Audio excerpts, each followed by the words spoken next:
Microtek stabiliser है, automatic voltage stabiliser. इसको side करते हैं। अगर ऐसी पीसीबी आ जाए तो क्या करेंगे? तो सबसे पहले मैं आपको बताते चलता हूँ और कोशिश करिए भी आप समझने की, और ये मैं भी बना के दिखाऊंगा आपको। बोलता तो हूँ दिखाने के लिए, मैं दिखा नहीं पाता हूँ।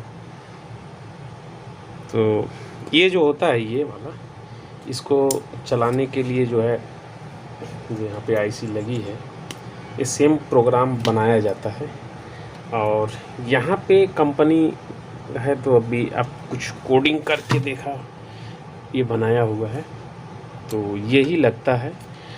और फ़िलहाल में जो है इसके अंदर प्रॉब्लम ये है कि कस्टमर के पास था तो इसमें कुछ बोल रहे थे कि कुछ 1-2 डिस्प्ले जल रही थी। फिर मेरे पास आया, मैं लगाया तो बिल्कुल परफेक्ट चल रहा था।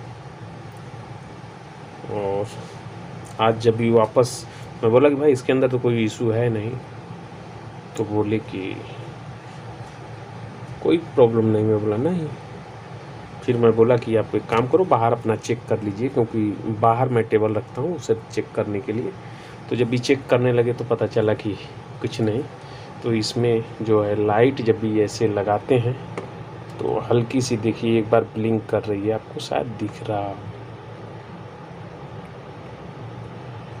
यहाँ पे हल्की सी जो है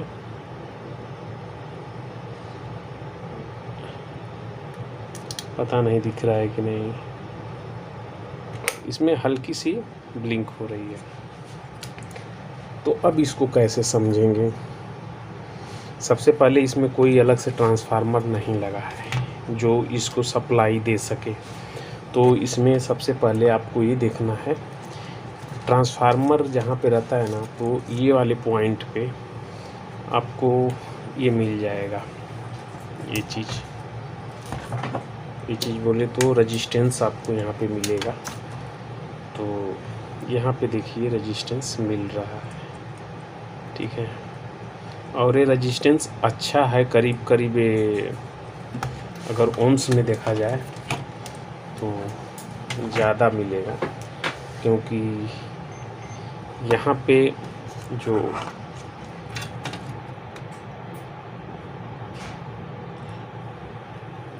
यहाँ पे देखते हैं 6.6 ओम, 6.6 ओम आ रहा है। उस हिसाब से शॉर्टिंग मालूम पड़ेगा, लेकिन शॉर्टिंग नहीं इसका इतना बनेगा। जो इंडक्टेंस होता है, जो जैसे ओम्स बनता है वैसे ही इसका है। जब भी पावर देते हैं तो फिर उसका मालूम पड़ता है कि यहाँ क्या हो क्या रहा है। तो चलिए ट्रांसफार्मर के जब भी बात करेंगे तब वो आ जाएगा। यहाँ पे अब देखिए तो यहाँ पे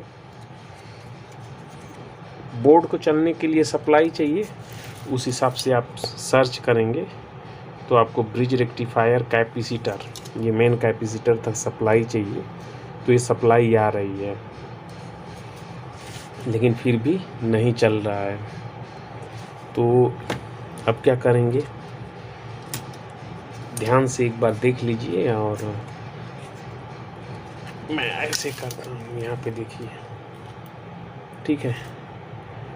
तो सब कुछ सप्लाई चेक करेंगे। जैसे ये कैपेसिटर है, ये है अननोन पीसीबी की मैं बात कर रहा हूँ। अननोन पीसीबी कभी भी रहे तो ऐसे ही आप स्कैन करिए, ये करिए, ये हो गया। और दूसरा चीज़ तब आ जाता है नंबर हमारा इनका, जिसे क्रिस्टल कहते हैं। तो क्रिस्टल के पास आ जाएंगे और यहाँ भी वही बात होगी जो हर जगह पे होती है। हर जगह का मतलब आप समझ गए होंगे। तो चलिए यहाँ पे मैं दिखा देता हूँ, यहाँ पे दिखा देता हूँ। ये हमारा क्रिस्टल है, तो मैं सप्लाई को ऑन किया और क्रिस्टल पे हम, ये हमारा ग्राउंड है तो एक पॉइंट पे कितना है सप्लाई वो देख लेते हैं। 1.2 या 3 है। दूसरे पे 3 पॉइंट, तो ये गलत है, इतना नहीं होता है। मैं बार बार बोलता हूँ और कई बार। तो यहाँ पे दो पिन का क्रिस्टल है, तो ऐसा नहीं है कि 2 पिन का क्रिस्टल है तो यहाँ पे नहीं, यहाँ पे वही लगे हैं। तो मैं खींच देता हूँ बाहर, इनको मैं बाहर कर लेता हूँ।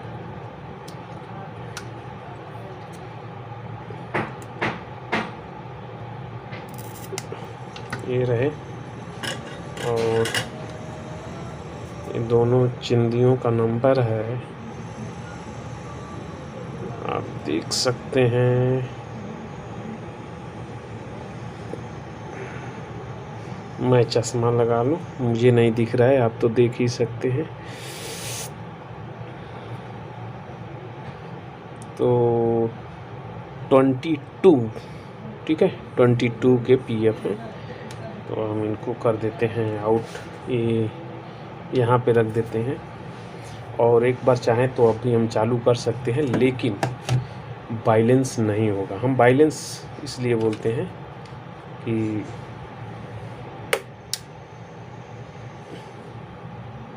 यहाँ पे आप देखिए, हम बैलेंस इसलिए बोलते हैं क्योंकि अगर फ्रीक्वेंसी में उतार चढ़ाव होता है किसी कारण से, अभी बोलेंगे कि किसी कारण से क्यों होगा तो बहुत पीछे की बात हो जाएगी, और जिनको मालूम है वो बहुत आगे की बात होगी।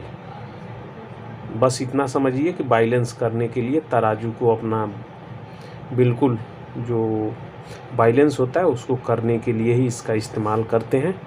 तो जब भी फ्रीक्वेंसी अप डाउन ज़्यादा करती है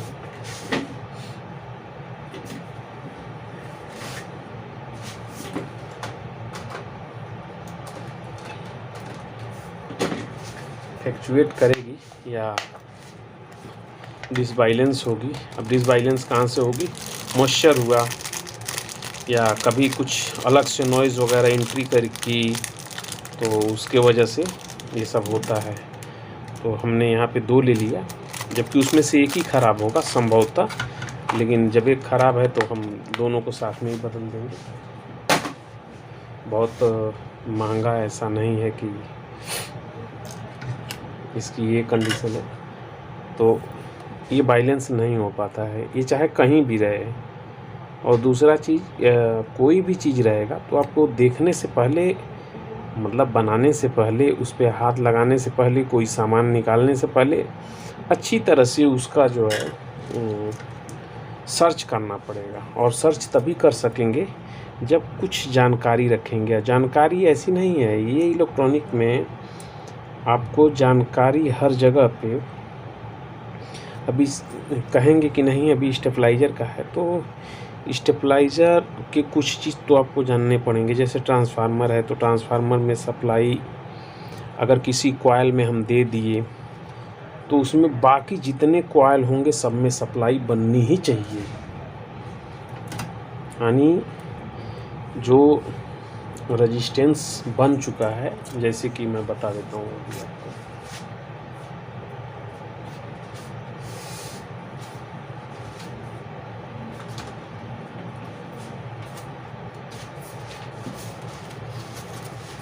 जैसे अगर कोई ये ट्रांसफार्मर है तो इसके अंदर से अगर ये 2 कॉइल है ऐसे, अब ध्यान से समझने की कोशिश करिए।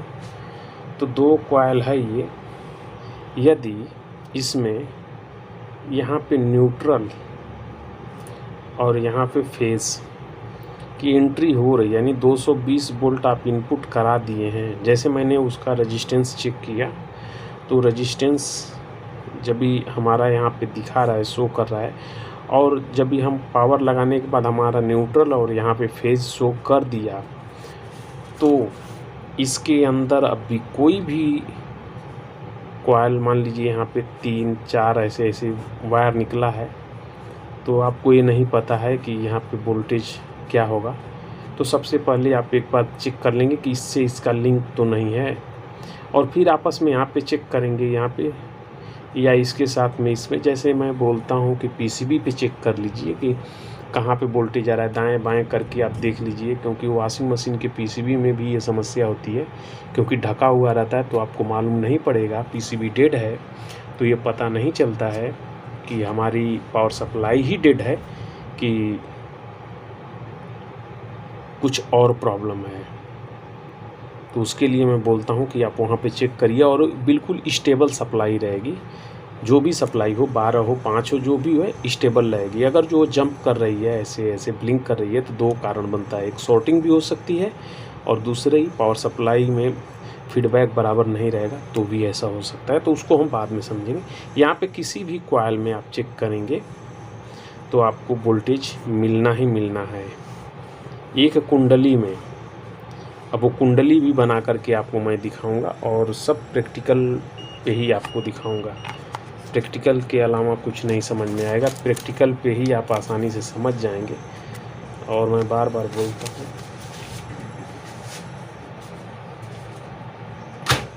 कि मैं करके दिखा दूंगा, लेकिन पीसीबी इतना ज़्यादा है कि मेरी तो तबीयत लगता है फिर ख़राब होने वाली है।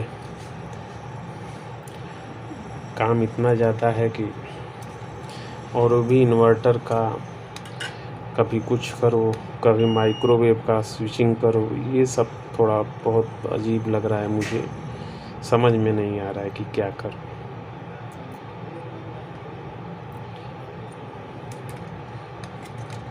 जब काम एक लेवल का रहता है तो समझ में आता भी है कि हाँ चलिए करना है। मल्टीपल हो जाना है आपके लिए थोड़ा सा तकलीफ़ देगा, लेकिन मेरे लिए एक तरह से अच्छा है कि आप लोग मिल गए हैं और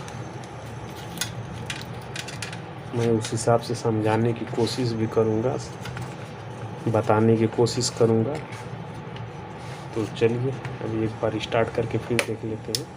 तो अब ये चलना ही चलना है। इसमें से 2 पीएफ में से कोई एक लीकेज होगा, हल्का सा लीकी होगा, इसकी वजह से ऐसा होता है। और इसमें टाइम डिले है, तो जैसे ही ये अब सप्लाई आउट कर देगा। और इसको डिले को कम बेसी करने के लिए यहाँ पे प्रीसेट वगैरह लगे रहते हैं जो सेट किए जाते हैं। तो अगर ये काम आप किए होंगे तब तो बहुत आसानी से समझ जाएंगे। मैं तो ये बहुत पहले किया था,